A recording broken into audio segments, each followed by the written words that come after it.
Welcome Gemini to your in-depth monthly forecast for November. I'm going to share with you first of all some of the big themes of the month, then on screen your event chart as the month begins, which always provides an influential backdrop for the whole period.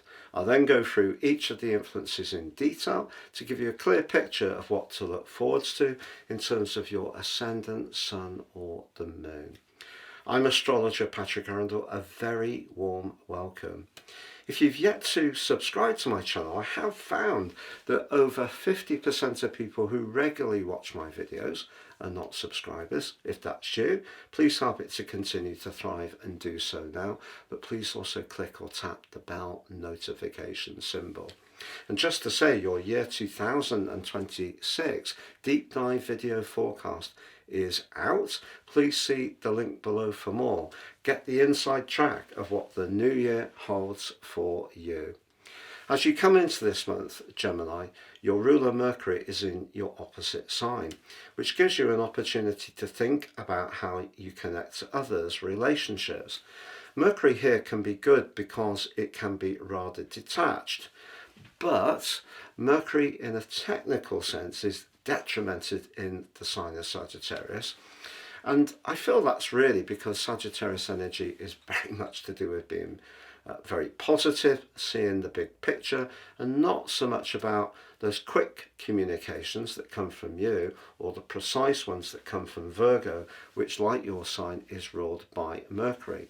But it is in an electric opposition with Uranus as you come into this month. So I think you're going to feel some excitement, and there could be an unexpected connection which really is very intriguing. Not least because Mars, the planet of passion and action, joins up with Mercury on the 4th. Now, although Mercury is going to be slamming on the celestial brakes, formally on the 9th, Mercury's pre-retrograde shadow started last month on the 21st of October. I feel Mercury retrogrades do have an impact, so we do need to be careful to make sure we're very clear. And all we can do is influence the things that we have some kind of control over. If there are things that we come into contact with where we don't, such as travel, well, that's another matter. But I feel that Mercury retrograde does give us opportunities, and I feel that that does get somewhat missed. So this month gives you an opportunity, particularly on the 12th, when Mercury and Mars meet up in your sign, to punch across your ideas with conviction and authority. You may also set a boundary at that time. You could have an exciting encounter, but then Mercury inverts in the retrograde back into the 6th house, very Virgo-like, even though the host is the deep penetrative Scorpio, and that can create some brittle energies. Now, the other thing to tell you is that Jupiter, the planet of fortune, like Mercury, is going to be going into a retrograde. But Jupiter for you is in the part of your situation to do with everyday money.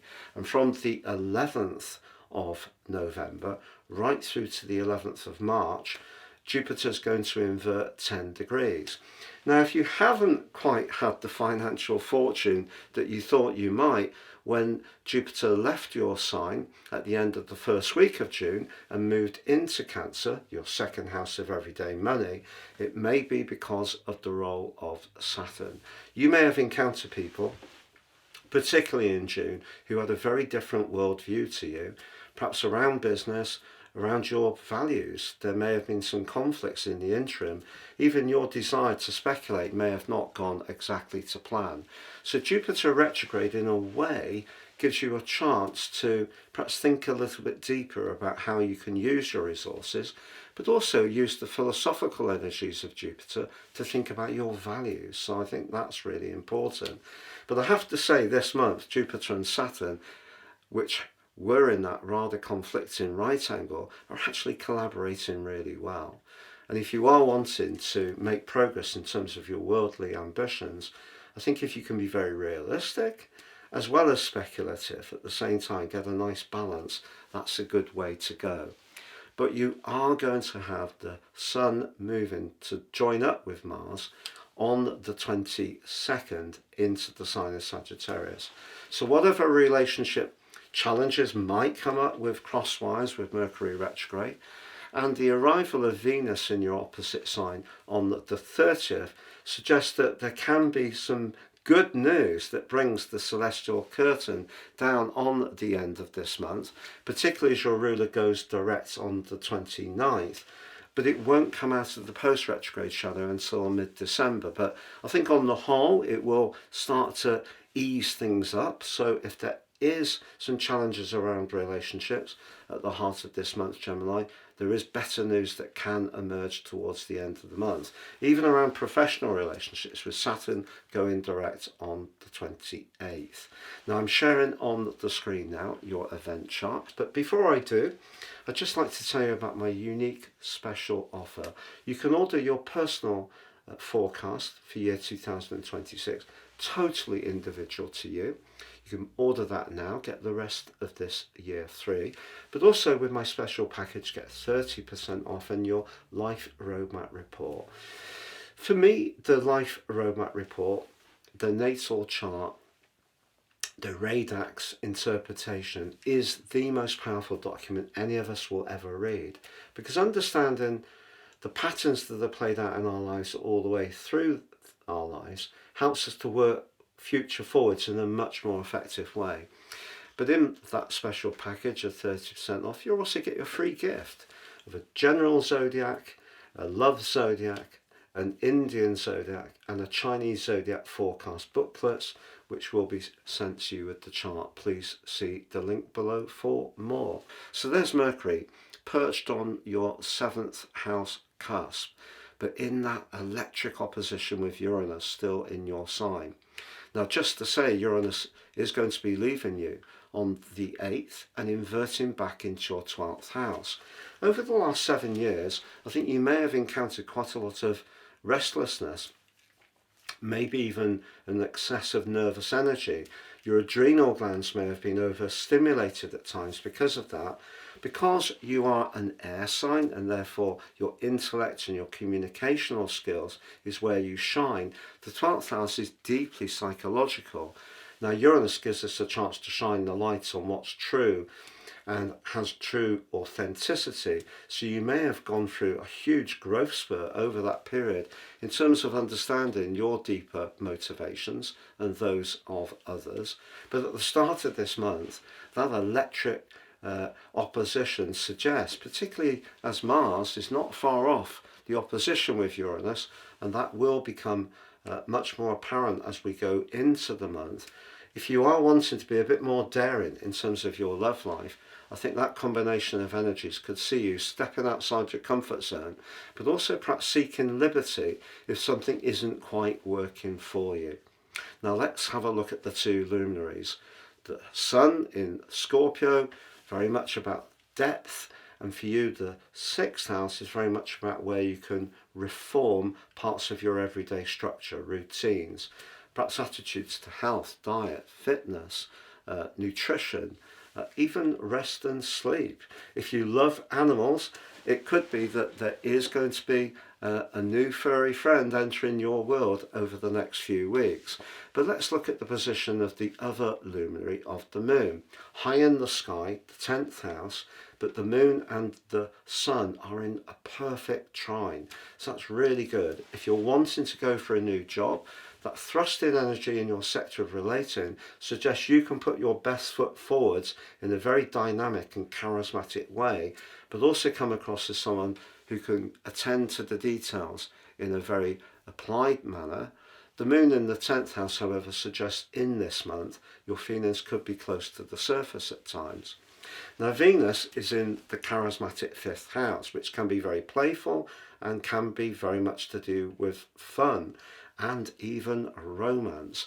But Venus is in an opposition with Chiron in your sector of relating.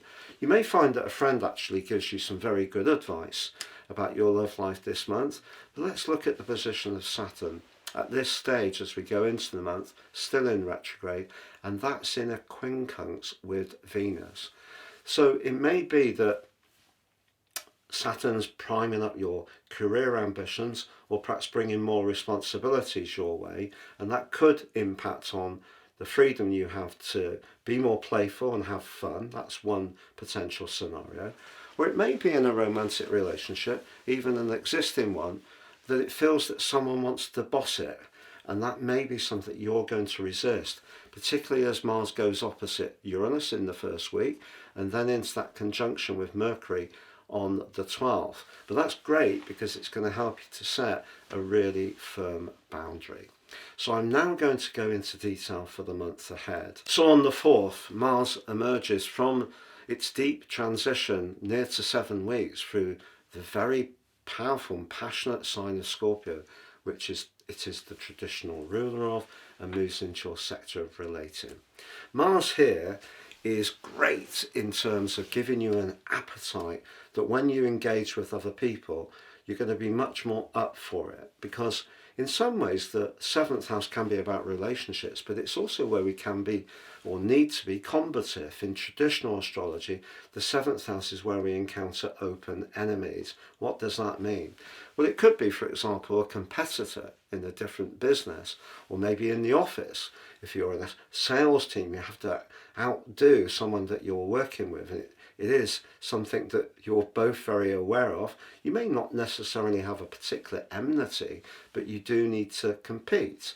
But Mars moving into this area is fantastic if you're someone who does enjoy some kind of sport where you have one direct opponent. So that could be squash, badminton, tennis, those kind of pursuits, because you can test yourself out. But that combativeness can also see you wanting to push back if you feel someone, particularly romantically, is in some ways limiting your desire to get what you need in the relationship. So you're going to be much more assertive from the 4th of this month, I think really from the off this month.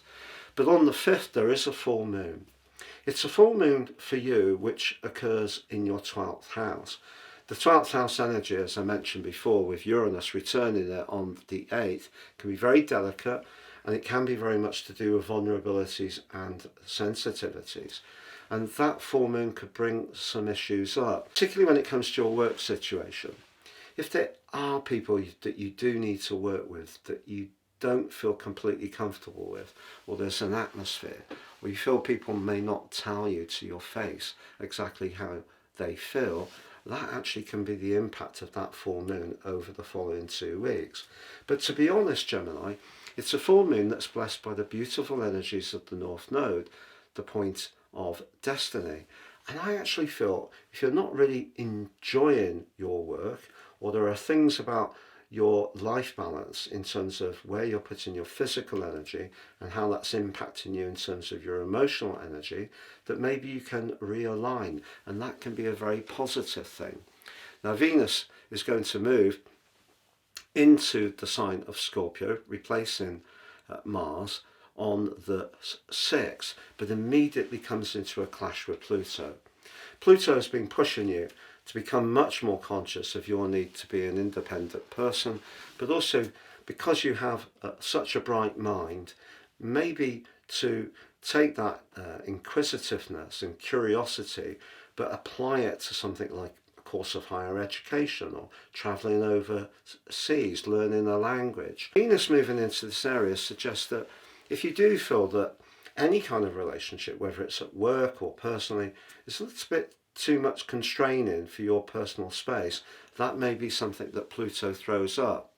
However, Uranus returning back to your 12th house through to the end of April suggests that if there are some psychological or emotional issues that still need to be looked at and understood and then released, it's a brilliant window of opportunity. Do see it as that through these next few months. As I mentioned before, Mercury does go retrograde on the 9th, but just to clarify, Mercury goes retrograde usually about 3 times a year. Sometimes it can be a bit more than that, but the whole process with the pre and post retrograde shadows is near to 10 weeks. If we have 30 weeks in the year when we don't do things because we're concerned about Mercury retrograde, well, everything would grind to a halt. So do think about it as an opportunity to perhaps consider your interactions with others. Are your needs being really met? but also are you clear about what you want? Also, are you really clear about what other people expect from you? So that Mercury retrograde is asking you those questions. I mentioned in the introduction about Jupiter's retrograde, so it is possible through to next March, if you are trying to bring extra revenue in, that things could slow down, but particularly if you're a little bit too speculative without considering the details. And Saturn acts as an anchor to Jupiter this month, as it did towards the end of October, in a very constructive way. And that conjunction between Mercury and Mars right at the heart of the month, if you do need to convey a message despite Mercury and Jupiter's retrograde, you'll be able to do so with conviction. But on the 19th, Mercury does invert back into Scorpio. The detail of things are going to perhaps be somewhat irritating, particularly through to the 29th. So, because you're someone who needs a lot of constant stimulation, it will be important, therefore, to concentrate, especially around some of those more boring, mundane tasks, such as photocopying. I hate photocopying.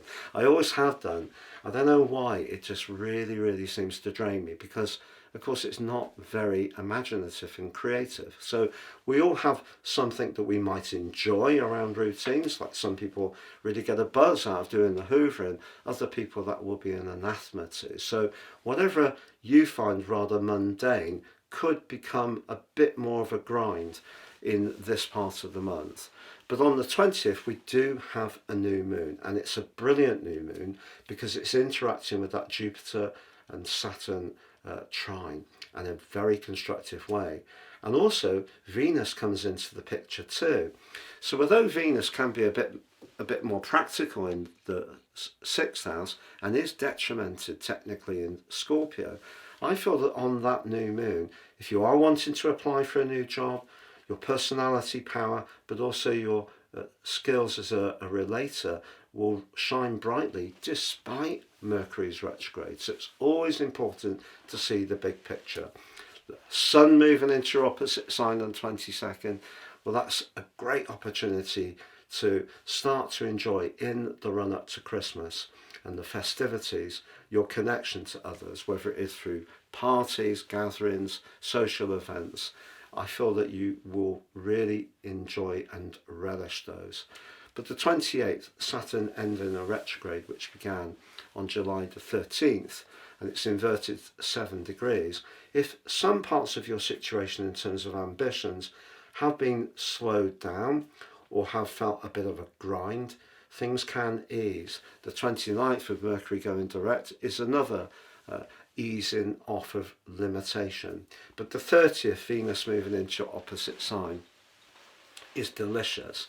Venus goes through this part of your chart for just under 4 weeks, but it's excellent if you are wanting to connect to someone new. You may have an encounter with someone that proves to be quite flirty, just as the celestial curtain comes down on November, but December is going to prove to be very exciting for you as far as relationships are concerned. Thank you so much for joining me, Gemini. Do check out that year 2026 deep dive forecast. Take care and goodbye.